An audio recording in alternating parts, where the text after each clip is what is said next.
Hello, আসসালামু আলাইকুম। আজকে রান্না করা হবে হচ্ছে মুরগির গলা গিলা কলিজা এগুলা দিয়ে বুটের ডাল। গলা গিলা আমার খুব পছন্দের হলেও কলিজা আমরা ছোট সময় থেকেই খাই না, কারণ হচ্ছে এটা আমার মায়ের খুব পছন্দের। আর আমার মায়ের যে খাবারগুলো পছন্দের ওগুলো আমি, আব্বা, আমার ভাই কখনোই খাই না, কারণ আমার আম্মা হচ্ছে খাওয়ার ব্যাপারে লিমিটেড।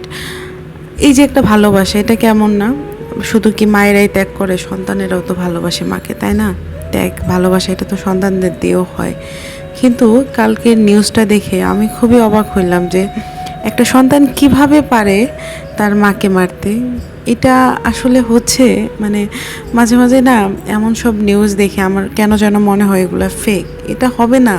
এটা যদিও হয়েও থাকে, আমি আমার মনকে কখনো মানে এটা দেই না।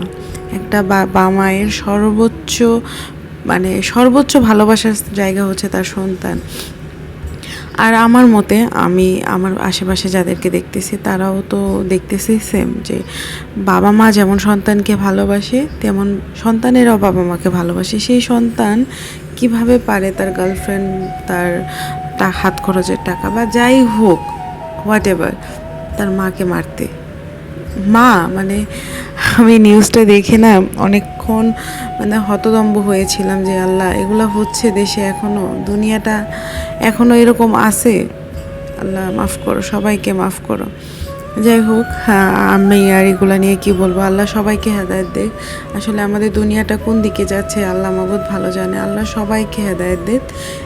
গিলা কলিজার রান্না তো অ্যাজ ইউজুয়াল আমাদের সব রান্নাই মোটামুটি একরকম হয়। ফার্স্টে মশলাটা ভালো করে কষায়, দেন হচ্ছে গিলা কলিজাটা ভালো করে দিয়ে দিব কষানো মশলায়। তারপর ওটা ভালো করে একটু কষে গেলে দেন সিদ্ধ করা ডালটা দেবো। যেহেতু ডালটা সিদ্ধ করা থাকে সেহেতু ওইটা আগে থেকে ওরকম দেওয়ার প্রয়োজন হয় না। তারপর মুরগির গিলা কলিজার সাথে একটু বেশিক্ষণ করে কষিয়ে দেন হচ্ছে পরিমাণ মতো ঝোল দেবো। রান্নাটা যেহেতু অনেকটা ভুনা টাইপের হয়, এর জন্য ঝোলের পরিমাণটা কমাই দেবো। তারপর হচ্ছে লবণ মরিচ সব চেক করে হয়ে যাওয়ার পর একটু গরম মশলা গুঁড়া দিয়ে চেক করে নেবো। মাংসটা খাওয়ার সময় আমার জিহ্বাটা পড়ে গেল। ওকে, বাই।